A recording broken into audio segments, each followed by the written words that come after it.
Hi hello ನಮಸ್ಕಾರ ಎಲ್ರಿಗೂ. ManeMaddhu YouTube ಚಾನಲ್ಗೆ ಎಲ್ಲರಿಗೂ ಸ್ವಾಗತ.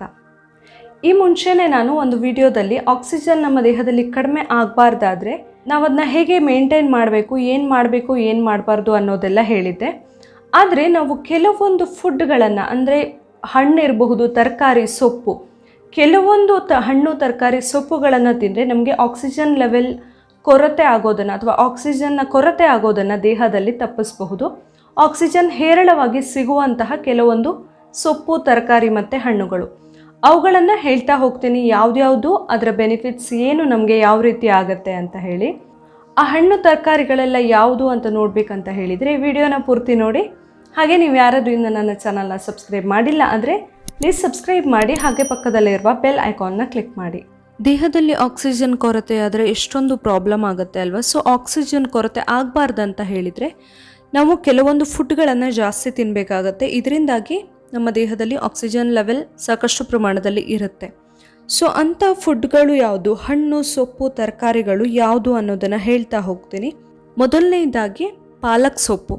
ಪಾಲಕ್ ಸೊಪ್ಪಲ್ಲಿ ಕಬ್ಬಿಣದ ಅಂಶ ಜಾಸ್ತಿ ಇರೋದ್ರಿಂದ ನಮಗೆ ಕಬ್ಬಿಣದ ಅಂಶದ ಕೊರತೆ ಆಗೋದಿಲ್ಲ. ಇದರಿಂದಾಗಿ ಆಕ್ಸಿಜನ್ ಕೊರತೆ ಕೂಡ ಆಗೋದಿಲ್ಲ ನಮ್ಮ ದೇಹದಲ್ಲಿ. ಈ ಪಾಲಕ್ ಸೊಪ್ಪಿನ ಗ್ರೂಪ್ನಲ್ಲಿ ಯಾವುದೆಲ್ಲ ಬರುತ್ತಲ್ಲ, ಇವಾಗ ಫಾರ್ ಎಕ್ಸಾಂಪಲ್ ಬಸಳೆ ಸೊಪ್ಪು ಅಂತ ಕೂಡ ಹೇಳಬಹುದು, ಅದೆಲ್ಲವನ್ನು ಕೂಡ ಸೊಪ್ಪುಗಳನ್ನು ನಾವು ಯೂಸ್ ಮಾಡ್ತಾ ಇರಬೇಕಾಗತ್ತೆ. ಸೆಕೆಂಡ್ ಒನ್ ಹೇಳೋದು ಬ್ರೊಕೊಲಿ. ಬ್ರೊಕೊಲಿ ಕೂಡ ತುಂಬ ಇಂಪಾರ್ಟೆಂಟ್ ಆಗಿ ಬೇಕಾಗಿರುವಂತಹ ಒಂದು ತರಕಾರಿ, ತುಂಬಾ ಪೋಷಕಾಂಶಗಳಿರುವಂಥದ್ದು. ಸೊ ಇದನ್ನು ನಾವು ಯೂಸ್ ಮಾಡೋದ್ರಿಂದ ಅಥವಾ ತಿನ್ನೋದ್ರಿಂದ ಕೂಡ ಆಕ್ಸಿಜನ್ ಲೆವೆಲ್ ಕಡಿಮೆ ಆಗೋದನ್ನು ಸ್ವಲ್ಪ ಮಟ್ಟಿಗೆ ತಡಿಬಹುದು. ಇನ್ನು ಮೂರನೇದಂತ ಹೇಳಿದರೆ ಗೆಣಸು ಕೂಡ ಹಾಗೆ ತುಂಬಾ ಪೋಷಕಾಂಶಗಳಿರುವಂಥದ್ದು. ಇದರಲ್ಲಿ ಕೂಡ ನಮ್ಮ ದೇಹಕ್ಕೆ ಬೇಕಾಗುವಂತಹ ಆಕ್ಸಿಜನ್ ಏನಿದೆ ಅದನ್ನು ಹೆಚ್ಚು ಮಾಡುವಂತಹ ಅಂಶಗಳಿರುತ್ತೆ. ನೆಕ್ಸ್ಟ್ ನಾಲ್ಕನೇದಂತ ಹೇಳಿದರೆ ವಾಟರ್ಮೆಲನ್ ಅಥವಾ ಕಲ್ಲಂಗಡಿ ಹಣ್ಣು. ಬೇಸಿಗೆಯಲ್ಲಂತೂ ತುಂಬಾ ಸಿಗುತ್ತಲ್ವಾ. ಸೊ ಕಲ್ಲಂಗಡಿ ಹಣ್ಣಲ್ಲಿ ತುಂಬಾ ನೀರಿನ ಅಂಶ ಇರೋದ್ರಿಂದ ಅದರಲ್ಲಿ ಕೂಡ ಆಕ್ಸಿಜನ್ನ ಅಂಶ ಜಾಸ್ತಿ ಮಾಡ್ಕೊಳ್ಳೋದಕ್ಕೆ ಹೆಲ್ಪ್ ಆಗುವಂತಹ ಪೋಷಕಾಂಶಗಳಿರುತ್ತೆ. ಇನ್ನು ಐದನೇದಂತ ಹೇಳಿದರೆ ಪೈನಾಪಲ್ ಅಥವಾ ಅನಾನಸ್. ಇದರಲ್ಲಿ ವಿಟಮಿನ್ ಸಿ ತುಂಬಾ ಜಾಸ್ತಿ ಇರುತ್ತೆ. ಇದು ರೋಗ ನಿರೋಧಕ ಶಕ್ತಿ ಜಾಸ್ತಿ ಮಾಡ್ಕೊಳ್ಳೋಕೆ ಹೆಲ್ಪ್ ಆಗೋದ್ರ ಜೊತೆಗೆ ಆಕ್ಸಿಜನ್ ಜಾಸ್ತಿ ಮಾಡುವಂತಹ ಒಂದು ಫುಡ್ ಆಗಿದೆ.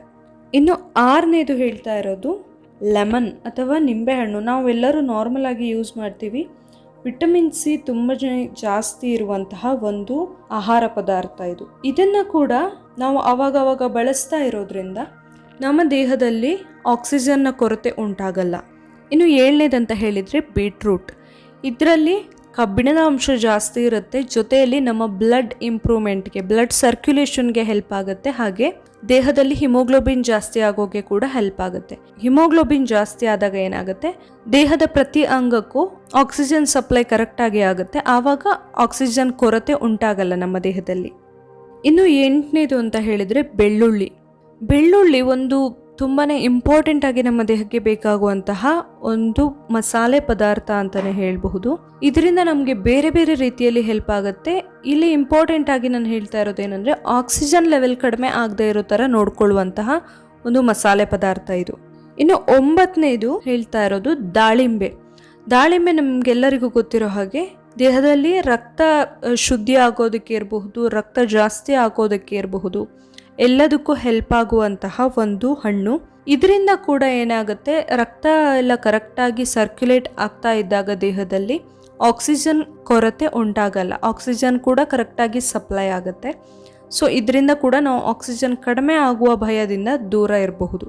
ಇನ್ನು ಲಾಸ್ಟ್ ಒಂದು ಅಂತ ಹೇಳಿದರೆ ಮೊಳಕೆ ಕಾಳುಗಳಲ್ಲಿ ಇರುವಷ್ಟು ಪೋಷಕಾಂಶ ಮೇ ಬಿ ನಮಗೆ ಬೇರೆ ಯಾವುದರಲ್ಲೂ ಸಿಗಲ್ಲ. ಅಷ್ಟೊಂದು ಪೋಷಕಾಂಶಗಳು, ವಿಟಮಿನ್ಸ್ಗಳು ಎಲ್ಲ ಸಿಗುವಂತಹ ಆಹಾರ ಪದಾರ್ಥ.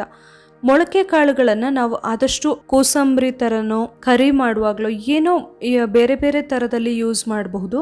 ಹಸಿಯಾಗಿ ಯೂಸ್ ಮಾಡಿದರೆ ಒಳ್ಳೆಯದು. ಇಲ್ಲ ಆದರೆ ಸೇರ್ತಾ ಇಲ್ಲ ಆದರೆ ಅಟ್ಲೀಸ್ಟ್ ಬೇಯಿಸ್ಕೊಂಡಾದರೂ ಕೂಡ ಯೂಸ್ ಮಾಡಬಹುದು. ಇದರಿಂದ ಕೂಡ ದೇಹದಲ್ಲಿ ಆಕ್ಸಿಜನ್ ಲೆವೆಲ್ ಕಡಿಮೆ ಆಗೋದನ್ನು ಅಥವಾ ಆಕ್ಸಿಜನ್ ಕೊರತೆ ಆಗೋದನ್ನು ನಾವು ತಪ್ಪಿಸಬಹುದು. ನೋಡಿ, ಆಕ್ಸಿಜನ್ ನಮ್ಮ ದೇಹದಲ್ಲಿ ಕೊರತೆ ಆಗಬಾರ್ದು ಅಂತ ಹೇಳಿದರೆ ಬೇರೆ ಏನೋ ಹೊಸದಾಗಿ ನಾವು ಮಾಡಬೇಕಂತ ಇಲ್ಲ. ನಾವು ಪ್ರತಿದಿನ ಏನು ಅಡುಗೆಯಲ್ಲೋ ಊಟದಲ್ಲೋ ಯೂಸ್ ಮಾಡ್ತೀವಿ ಅದೇ ಹಣ್ಣು, ತರಕಾರಿ, ಸೊಪ್ಪುಗಳನ್ನು ಜಾಸ್ತಿ ಯೂಸ್ ಮಾಡಿದರೆ ಸಾಕಾಗುತ್ತೆ. ಇಲ್ಲಿ ನಾನು ಹೇಳಿರುವಂತಹ ಟಿಪ್ಸ್ ನಿಮಗೆ ಇಷ್ಟ ಆಗಿದ್ದರೆ ಪ್ಲೀಸ್ ನನ್ನ ಮನೆಮದ್ದು ಯೂಟ್ಯೂಬ್ ಚಾನಲ್ನ ಸಬ್ಸ್ಕ್ರೈಬ್ ಮಾಡಿ, ಹಾಗೆ ಈ ವಿಡಿಯೋನ ಲೈಕ್ ಮಾಡಿ, ಹಾಗೆ ಶೇರ್ ಮಾಡಿ. ನಾಳೆ ಇನ್ನೊಂದು ಹೊಸ ಇನ್ಫಾರ್ಮೇಷನ್ನೊಂದಿಗೆ ಮತ್ತೆ ಬರ್ತೀನಿ. Thank you.